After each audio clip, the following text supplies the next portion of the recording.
سورۃ الناس کے بارے میں گزشتہ جمعہ عرض کیا گیا تھا، آج بھی اس کے متعلق چند باتیں عرض کرنی ہیں۔ اللہ نے ہمارے نبی علیہ الصلوۃ والسلام کو فرمایا، قل آپ کہہ دیں کہ اعوذ کہ میں پناہ میں آتا ہوں لوگوں کے رب رب الناس، مالک الناس لوگوں کے بادشاہ، الہ الناس لوگوں کے معبود کی پناہ میں اور حفاظت میں آتا ہوں۔ حفاظت تو اللہ کی ہے، لیکن کس چیز سے حفاظت طلب کی جا رہی ہے، کس چیز سے بچاؤ حاصل کیا جا رہا ہے؟ وہ ایک ہی چیز ہے، من شر الوسواس، وسوسہ ڈالنے والے کے شر سے۔ ایسا وسوسہ ڈالنے والا ہے کہ الخناس بہت پیچھے ہٹ جانے والا ہے۔ جب بندہ اللہ کا ذکر کرتا ہے تو شیطان جو وسوسہ ڈال رہا ہوتا ہے وہ پیچھے ہٹ جاتا ہے اور اپنا وسوسہ بند کر دیتا ہے۔ الذی یوسوس فی صدور الناس، یہاں اللہ تعالیٰ نے شیطان کے بارے میں یہ کہا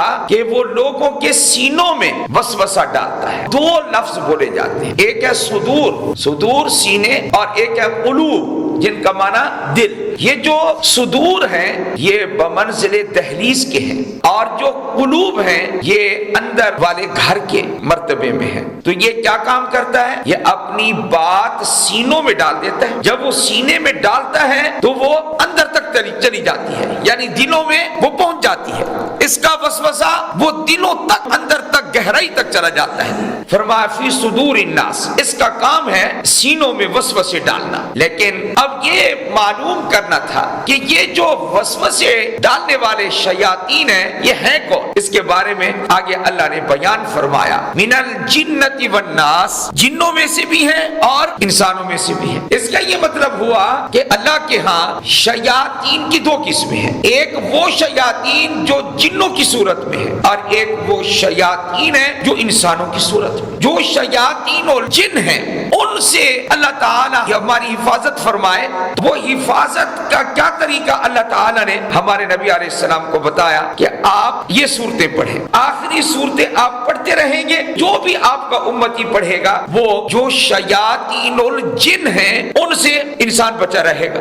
کتنا بڑا انعام ہے اور ان صورتوں کا کتنا بڑا فائدہ ہے۔ لیکن ایک وہ شیاطین ہیں جو لوگوں کو گمراہ کرتے ہیں، ایسی ایسی باتیں ایک مومن کے سامنے، مسلمان کے سامنے کرتے ہیں، اس کو دین کے بارے میں شکوک و شبہات میں مبتلا کر دیتے ہیں۔ اور اگر آپ کسی کی نہ سنیں، موبائل کھول کے بیٹھ جائیں تو آپ کو بہت سارے سنانے والے وہاں مل جائیں گے، وہ آپ کو سناتے رہیں گے، زوردار تقریر ہو رہی ہے۔ آپ حضرات قرآن کریم کی ایک ایک بات کو لیں، آپ کو سچی نظر آئے گی کہ جو رب کہہ رہا ہے وہ بالکل ٹھیک ہے۔ خارج میں پھر رہے ہیں، یہاں نظر آئیں گے آپ کو کبھی کوئی غلط تقریر، کبھی کچھ باتیں شروع کر دی جی، اس قسم کی باتیں کرنے والے من الجنۃ والناس، جنوں میں سے بھی ہیں، اور البتہ جو جن شیاطین ہیں وہ بولتے نہیں ہیں، وہ صرف دل میں وسوسہ ڈالتے ہیں، اور جو انسانوں میں سے شیطان ہیں وہ بولتے ہیں، ان کی آواز بھی سنائی دیتی ہے۔ یہ فرق ہے، وہ دکھائی نہیں دیتے، یہ دکھائی بھی دیتے ہیں۔ اب ہم نے اگر بچنا ہے یہ دونوں قسم کے شیاطین سے تو ہمیں صبح شام یہ آخری صورتیں، ہر صورت کو کتنی مرتبہ پڑھنا ہوگا، 3 بار۔ اللہ تعالیٰ شیاطین الجن سے بھی بچائیں گے، اور شیاطین الانس، انسان جو شیطان ہے اللہ ان سے بھی بچائیں گے۔ اتنی پیاری صورتیں ہیں۔ شیطان کا سب سے بڑا وسوسہ کیا ہے؟ شیطان سب سے زیادہ گمراہ جو کرتا ہے اس کی کیا شکل سامنے آتی ہے؟ اللہ اکبر کبیرہ۔ بڑے جید علماء نے اس کو لکھا ہے کہ شیطان کی سب سے پہلی کوشش یہ ہے کہ میں اس بندے کو شرک اور کفر میں مبتلا کر دوں، کہ اس بندے کے اندر سے ایمان نکال دوں۔ اللہ اکبر کبیرہ۔ شیطان ہر بندے کے کس پر حملہ کرتا ہے؟ ایمان پر۔ اگر شیطان اس میں ناکام ہو جاتا ہے پھر اس کا دوسرا حملہ، ابن قیم رحمہ اللہ نے لکھا، فرمایا کہ یہ بندہ ایمان کو تو نہیں چھوڑتا، اللہ کو بھی مانتا ہے اور اللہ کے رسول کو بھی مانتا ہے صلی اللہ علیہ وآلہ وسلم، قرآن کو بھی مانتا ہے، آخرت کو بھی بھی مانتا ہے یہ بندہ اب ایمان تو نہیں چھوڑے گا، میں اس پر دوسرا حملہ کروں۔ اس کا دوسرا حملہ گمراہی کا کیا ہوتا ہے؟ وہ بدعات میں مبتلا کر دیتا ہے، اور بدعات کو شیطان شرک اور کفر کے بعد تمام گناہوں سے زیادہ پسند کرتا ہے۔ وہ بدعت میں جب مبتلا کر لیتا ہے شیطان بہت خوش ہوتا ہے۔ اب بدعت کی کئی صورتیں آپ دیکھ لیں، کوئی راضی ہو یا ناراض ہو، جس کا ثبوت شریعت میں نہیں ہے وہ بدعت ہے۔ قرآن و حدیث میں، صحابہ کے عمل میں، فقہا کے اقوال میں جس کا ذکر ہی نہیں ہے وہ کہاں سے دین بن گیا؟ یہ ذرا بتائیے تو صحیح نا۔ یہ تیجا، یہ 10واں، یہ 40واں، یہ برسیاں، یہ جمعراتیں، یہ کہاں سے نکل آئی ہیں؟ اس لیے شیطان کا دوسرا حملہ کفر اور شرک کے بعد وہ میں نے کیا بیان کیا جی؟ اگر وہ ان کاموں سے بھی بندہ بچ جائے، مومن بھی ہو، بدعت کے قریب بھی نہ جائے، پھر تیسرا حملہ یہ ہوتا ہے اس کا کہ کسی نہ کسی گناہ کبیرہ میں اس کو مبتلا کر دیتا ہے۔ شیطان کے حملوں کا ذکر ہو رہا ہے، کسی نہ کسی گناہ کبیرہ میں جب بندے کو مبتلا کرتا ہے، گناہ کبیرہ کی بڑی لمبی فہرست ہے، پھر خوش ہوتا ہے۔ اور اگر گناہ کبیرہ سے بھی بندہ بچ جائے اور اس کا کہنا نہ مانے، پھر صغائر کرواتا ہے، اور ایک مرتبہ صغیرہ گناہ اس کی بندے کو اگر لت پڑ جائے، عادت پڑ جائے، وہ صرف صغیرہ تک نہیں رہتا بلکہ پھر کبیرہ تک بھی وہ چلا جاتا ہے، وہ پھر بڑے گناہ تک بھی چلا جاتا ہے۔ یہ ہیں شیطان کے موٹے موٹے وہ حملے جو علماء نے ذکر کیے ہیں۔ ایک حملہ اور بھی ہے، وہ یہ کہ شیطان جب تمام صورتوں سے مایوس ہو جاتا ہے پھر اس کو مبتلا کرتا ہے کہ افضل عمل نہ کرے بلکہ مفضول کرے، اس کو زیادہ اجر و ثواب نہ ملے، اس کو ثواب ملے تھوڑا تھوڑا ملے۔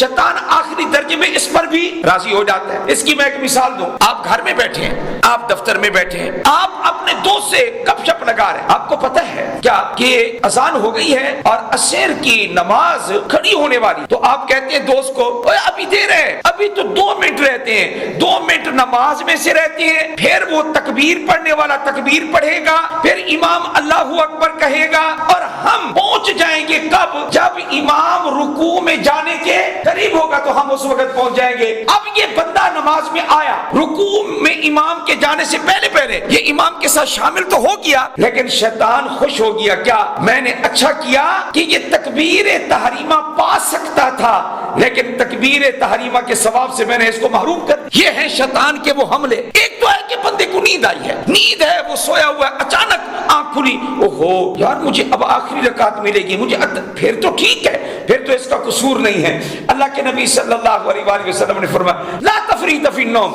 فرمایا جو سویا ہوا ہے اس کی کوئی کوتاہی نہیں ہے، نیند تو مستثنا ہے لیکن بیٹھے گپے لگا رہا ہے، یہ ہے نا چیزیں۔ اب مسجد میں جمعہ والے دن اذان بھی سن لی، پھر بھی گھروں میں بیٹھے ہیں، جائیں گے بھائی بس 2-4 لفظ سنیں گے، پھر خطبہ، پھر نماز اور پھر واپس۔ حالانکہ حدیث پاک میں ہے کہ اللہ تعالیٰ مساجد کے دروازوں پر جمعہ والے دن فرشتے کھڑے کر دے۔ آج جمعہ ہے نا، ہر جمعہ زیادہ درود پاک پڑھا کریں، اللہ مجھے بھی توفیق دے، آپ کو بھی توفیق عطا فرمائے۔ کیوں؟ اس لیے کہ ایک وہ دن ہوگا کہ جو جمعہ کا دن ہوگا اور قیامت قائم ہوگی، اور اس میں ہمارا نبی ہماری سفارش کرے گا صلی اللہ۔ حدیث پاک میں قیامت جب قائم ہوگی وہ کون سا دن ہوگا؟ اور آپ علیہ السلام نے فرمایا سوائے ثقلین کے، سوائے انسانوں کے، جنوں کے، اللہ اکبر کبیرہ، ہر شے ڈرتی ہے جمعہ کے دن سے۔ کیوں؟ کہ شاید یہی جمعہ نہ ہو کہ قیامت قائم ہو جائے، ہر شے ڈرتی ہے۔ تو جمعہ کا دن بڑی عبادت کا دن ہے، بڑا اعلیٰ دن ہے، سید الایام ہے، افضل الایام ہے، لیکن شیطان کب چاہے گا کیا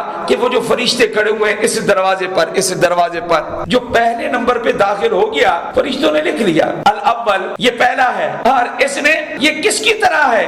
کلذی یہدی بدنۃ، فرمایا یہ اس شخص کی طرح ہے جس کو اونٹ کے قربان کرنے کا ثواب مل گیا، لیکن بیٹھے ہیں گھروں میں بیٹھے۔ شیطان کیوں بٹھائے رکھتا ہے؟ ذرا تھوڑی سی بات بتائیں، کب چاہے گا کہ اس کو زیادہ ثواب ملے؟ سیدنا امیر معاویہ رضی اللہ تعالیٰ عنہ کی تہجد ایک رات قضا ہو گئی، وہ سارا دن اتنے روئے، اے اللہ میں تہجد نہیں پڑھ سکا، اے اللہ مجھے معاف کر دے۔ وہ تہجد کے قضا ہونے پر بھی رویا کرتے تھے نا صحابہ رضی اللہ تعالیٰ عنہ مجمعین۔